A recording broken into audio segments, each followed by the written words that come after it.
Welcome to legend TV. ఏదైతే కేంద్ర ప్రభుత్వం ఛత్తీస్గఢ్, ఒడిశా, మహారాష్ట్ర అడవుల్లో పెద్ద ఎత్తున కూడా ఆపరేషన్ కగార్ పేరుతో కాల్పుల పరంపర కొనసాగుతూనే ఉంది.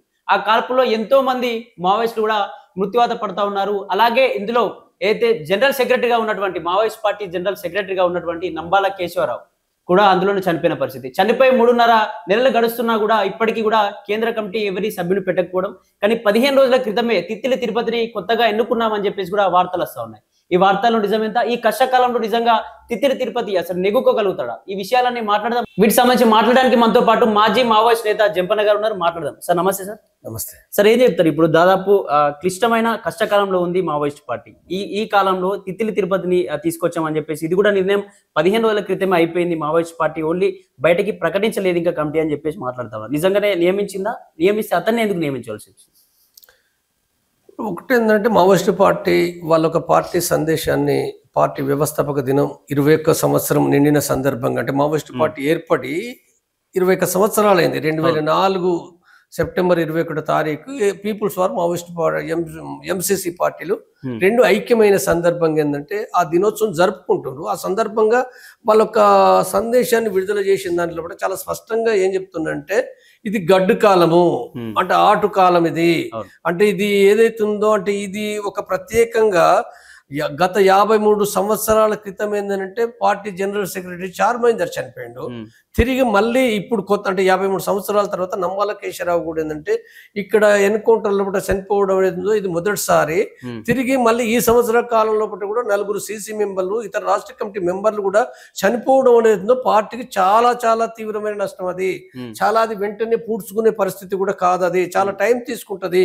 విప్లవోద్యమం అనేది చాలా కఠినమైన పరిస్థితుల్లో పట్టినే ఉంటుంది. తిరిగి నష్టాలు కూడా ఇంకా కూడా ఈ లోపు కూడా సంభవించవచ్చు. కానీ అయినప్పటికీ కూడా పార్టీ తప్పనిసరిగా వీటిని అన్నిటిని కూడా అధిగమించి విప్లవోద్యమాన్ని ముందుకు తీసుకుపోతుంది తప్పనిసరిగా.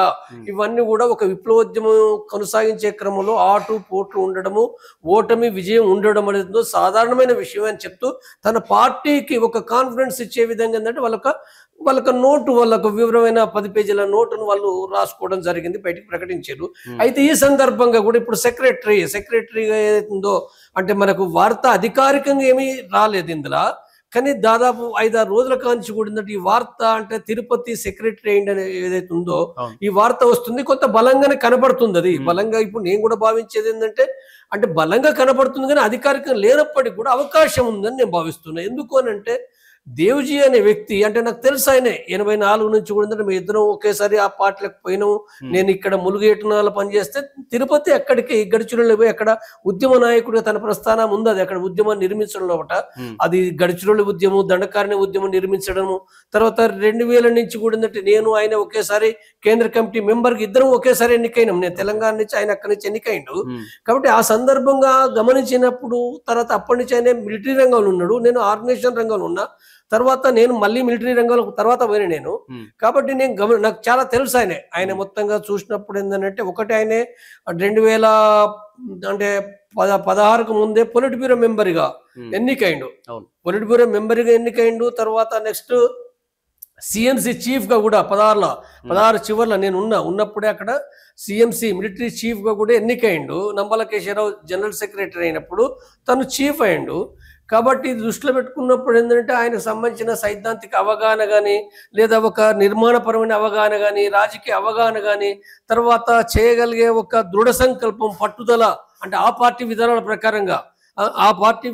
ప్రకారంగా తప్పనిసరిగా ఏంటంటే ఒక మిలిటెంట్గా ఒక పని చేసే దాంట్లో పట్ల తనకుందది. కాబట్టి దృష్టిలో పెట్టుకున్నప్పుడు అంటే ఆ పార్టీలో పట్ల ఒక 3-4 నాయకులు దృష్టిలో పెట్టుకున్నప్పుడు 3-4 నాయకులు దాంట్లో పట్ల అభయ్ ఉన్నాడు, తర్వాత జనార్దన్ ఉన్నాడు, తర్వాత ముఖ్యంగా వీళ్ళు ముగ్గురు తర్వాత సరే గణపతి అంటూ ఆల్రెడీ ఉన్నప్పటికైనా రిటైర్డ్ అయ్యింది కదా సెక్రటరీగా. మళ్ళీ సెక్రటరీగా ఉండే అవకాశం తక్కువ ఉంటుంది, ఉండలేరని కానీ తక్కువ ఉంటుంది. కాబట్టి ముగ్గురితో పోల్చుకున్నప్పుడు ఏంటంటే అవకాశం ఉందని అనిపిస్తుంది. కాబట్టి ఇది ఉన్నప్పుడు ఇందులో అయితే ఇప్పుడు బయట కొంతమంది వేరు ఛానల్స్ లోపల నేను చెప్పేది ఏంటంటే చాలా చెత్తగా మాట్లాడుతున్నాడు, కులాల కొట్లాటలు తప్పది. కులాల కొట్లాటలు లేవు, పాడలేవు, ఇంకెవరికి తెలియదు, నేను వాళ్ళకి ఏం తెలియదు, ఇది తెలియకుండా ఇష్టం ఉన్నట్టుగా మాట్లాడుతుండ్రు. కాబట్టి అందులో పట్ల సహజంగానే ఏంటంటే కమిటీ వాళ్ళు అంటే వాళ్ళు సరే అందరూ కలిసి ఏ రకంగా అయినప్పటికీ ఏంటంటే వాళ్ళు ఎన్నిక చేసుకోవచ్చు, అవకాశం ఉంది అది. కాబట్టి అయితే నేనేమంటున్నట్టు మీ ప్రశ్న ఇప్పుడు చేయగలుగుతాడనే ప్రశ్న ఉంది కదా, తను చేయగలుగుతారంటే ఒక్కరు కాదు కదా చేసేది. పార్టీ అని అంటే ఇప్పుడు ఇక్కడ బయట పార్టీ లాగా కాంగ్రెస్ లాగా లేకపోతే బీఆర్ఎస్ బీజేపీ లాగా కాదు కదా. ఆ పార్టీ అనేది సమిష్టిగా ఉంటాయి, కేంద్ర కమిటీ గానీ రాష్ట్ర కమిటీ గానీ సమిష్టిగా కలెక్టివ్ గా పనిచేస్తాయి.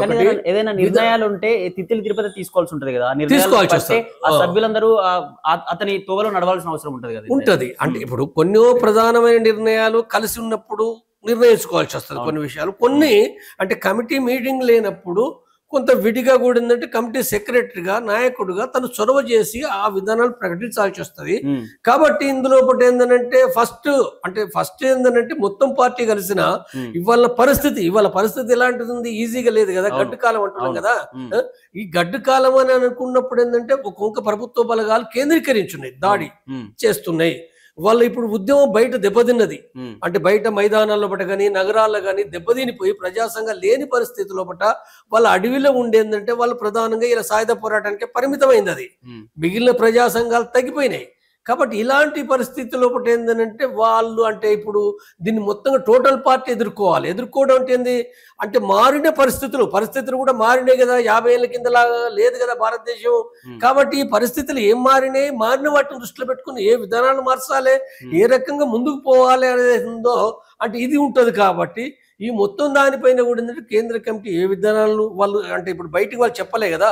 కాబట్టి ఆ విధానాలు ఏం అవలంబిస్తుండ్రు, ఏ రకంగా ముందుకు పోతుంది, ఇంకేం చేయాలనేది అది మనకు తెలియని విషయాలు. అది ఏమైనప్పటికీ కూడా ఏంటంటే ఆ విధానాల ప్రకారంగా తన ఒక సెక్రటరీగా దేవ్జీ ఏదైతుందో ఒక చురుకైన వ్యక్తి కాబట్టి ఏంటంటే తను అంటే ఆ రకంగా తను కూడా ఒక చొరవ పాత్ర వహించవచ్చు అనేది ఎవరైనా అనుకుంటారు.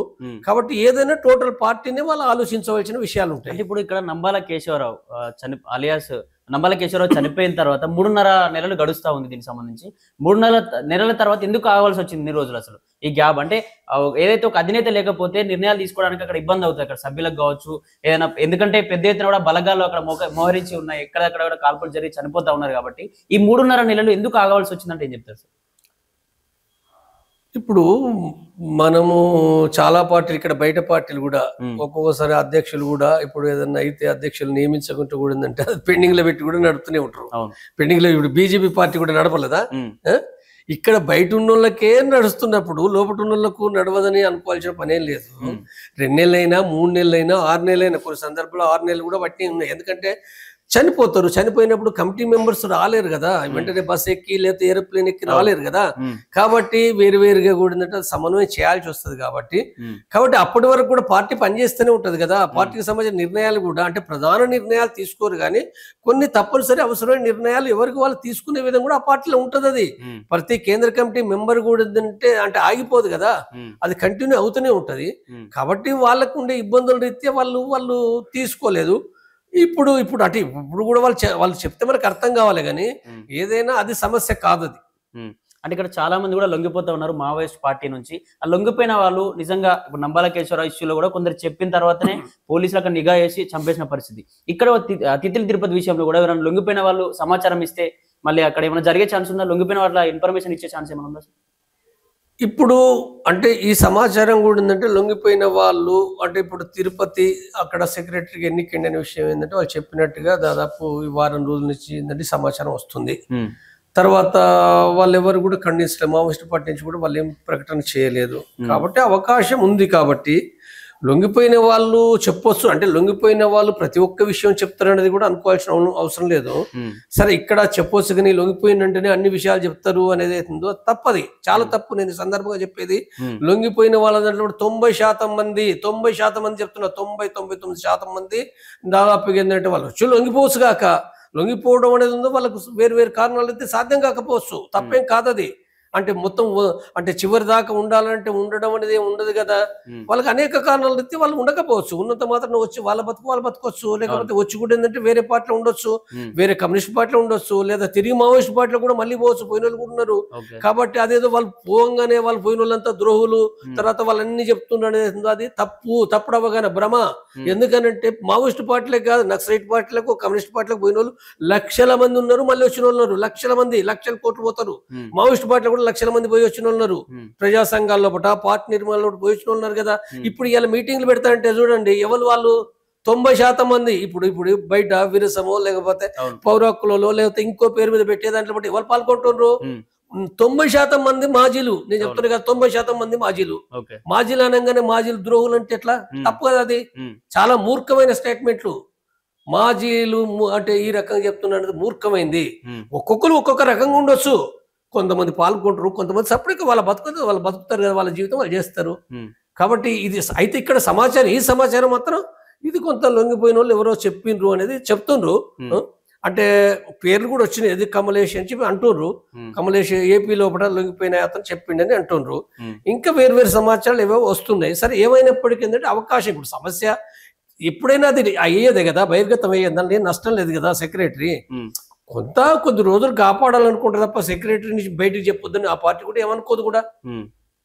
ఇక్కడ మావోయిస్టు పార్టీ విషయానికి వస్తే, మావోయిస్టు పార్టీ ఎక్కువగా మన తెలుగు వాళ్ళకి, ఇటు ఆంధ్రప్రదేశ్, ఉమ్మడి ఆంధ్రప్రదేశ్ వాళ్ళకి ఎక్కువ ఛాన్స్ ఇస్తున్నట్టు కూడా, ప్రాతినిధ్యం ఇస్తున్నట్టు కూడా తెలుసు. ఎందుకంటే ఒకప్పుడు గణపతి, తర్వాత బసవరాజు, తర్వాత ఇప్పుడు తిత్తుల తిరుపతి మన తెలంగాణకు సంబంధించిన వ్యక్తి. ఇట్లా మన తెలుగు వాళ్ళకి ప్రాతినిధ్యం ఇస్తుందని అనుకోవచ్చా ఈ మన మావోయిస్ట్ పార్టీ? ఇప్పుడు ఎవరు ప్రాతినిధ్యం ఇచ్చేది ఎవరండి? అందులో ప్రాతినిధ్యం ఇచ్చేది ఇప్పుడు దాంట్లో ఉద్యమాలు ఎక్కడైతే కొనసాగుతాయో ఉద్యమాల నుంచి నాయకత్వం వస్తుంది. ఉద్యమాలు అనేటి లేకపోతే నాయకత్వం ఇక్కడి నుంచి వచ్చేది కాదు. వాస్తవంగా ఇక్కడ తెలంగాణ కంటే కూడా ఏంటంటే పెద్ద మేధావులు కూడా చాలా మంది పార్టీలకు వచ్చిన వాళ్ళు ఉన్నారు. ఉదాహరణకు చెప్తున్నా, కోబడ్ గాంధీ అని పేరున్నారుగా మీరు. ఒకప్పుడు అంటే ఇప్పుడు బయట ఉన్నాడు, పొలిట్ బ్యూరో మెంబర్ కూడా ఉండే, అరెస్ట్ అయ్యి ఇప్పుడు మళ్ళీ జైలు పడి బయటకు వచ్చి ఉన్నాడు. కానీ ఆయన ఇంగ్లాండ్ లో కూడా చదువుకున్నాడు, ఆయన చాలా పెద్ద చదువు చదివిండు. కాబట్టి చాలా పెద్ద మేధావులు ఉన్నారు. మేధావులు అయినంత మాత్రానే ఇంగ్లీష్ వచ్చి చాలా పెద్ద పుస్తకాలు రాసినంత మాత్రమే కాదు కదా. అంటే వర్గ పోరాటం, ఉద్యమాలు నడపాలి, ఉద్యమాలు నడపగలిగే నాయకత్వం మాత్రమే తప్పనిసరిగా ఇది. ఎందుకంటే ఇది వర్గ పోరాటం, ఇది వర్గ పోరాటం అనేది అనుకున్నప్పుడు దీన్ని అర్థం చేసుకుని నడపగలిగే నాయకత్వం అనేది అది అక్కడ ఎన్నుకుంటారు, వాళ్ళు ఎవరో పెట్టరు.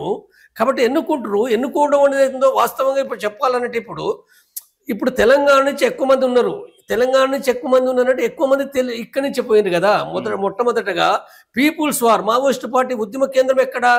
ఉద్యమ కేంద్రం అంటే తెలంగాణలో కూడా మళ్ళీ ఎక్కడ? కరీంనగర్, వరంగల్ ఈ ప్రాంతం కదా. కాబట్టి ఈ ప్రాంతానికి సంబంధించి ఉంటారు. తెలంగాణ అందరు ఉండరు, ఎక్కువ ఈ ప్రాంతం నుంచి ఉంటారు. కాబట్టి ఇప్పుడు అయితే ఆంధ్ర వాళ్ళు లేరన్నట్టు ఇప్పుడు నమ్మాలకేశ్వరం ఎక్కడ? శ్రీకాకుళం, ఆంధ్రప్రదేశ్ కదా. శ్రీకాకుళం నుంచి కూడా ఉన్నారు కదా. లేదా ఆంధ్ర రాష్ట్ర సెక్రటరీ ఇంత ముందు అంటే రామకృష్ణ ఎక్కడ? గుంటూరు. కాబట్టి వేరే వాళ్ళు అసలే లేరని కాదు. అయితే వీళ్ళే కాదు, ఇతర రాష్ట్రాల నుంచి కూడా సీసీ మెంబర్లు ఉన్నారు. చనిపోయి వివేక్ ఉన్నాడు, సీసీ మెంబరు. వివేక్ ఇప్పుడు జార్ఖండ్ లో చనిపోయిన సీసీ మెంబరు ఎవరు? తెలుగు కాదు కదా, జార్ఖండ్ లో ఇప్పుడు జనార్దన్ నేను చెప్పిన ఇంతకుముందు ఒక సీసీ సెక్రటరీగా అంటే ఒక సీనియారిటీ ఉండి అవగాహన ఉన్న నాయకుడు అని అంటే జనార్దన్ అన్నాడు. జనార్దన్ సంబంధించింది ఎక్కడ? ఆయనది బీహార్. కాబట్టి అంటే వేరుగా డెవలప్ అవుతారు. అంటే వర్గ పోరాటానికి వాళ్ళ అనుభవం, అవగాహన అంటే అన్నిటిని దృష్టిలో పెట్టుకొని ఉంటారు. కానీ ఎక్కువ మంది తెలుగు వాళ్ళు రావడానికి ఏంటంటే తెలుగు ప్రాంతంలో ఎక్కువ అంటే మొట్టమొదటిగా పార్టీ పుట్టి పెరిగి అభివృద్ధి అయిన ప్రాంతం కాబట్టి ఇది అవకాశం ఉంటుంది. దాన్నే తప్పట్టాల్సింది ఏమీ లేదు. అందులో తెలుగు వాళ్ళు ఉన్నారా, వీళ్ళు ఉన్నారా, వాళ్ళు ఉన్నారా, తప్పట్టాల్సింది ఏమీ లేదు.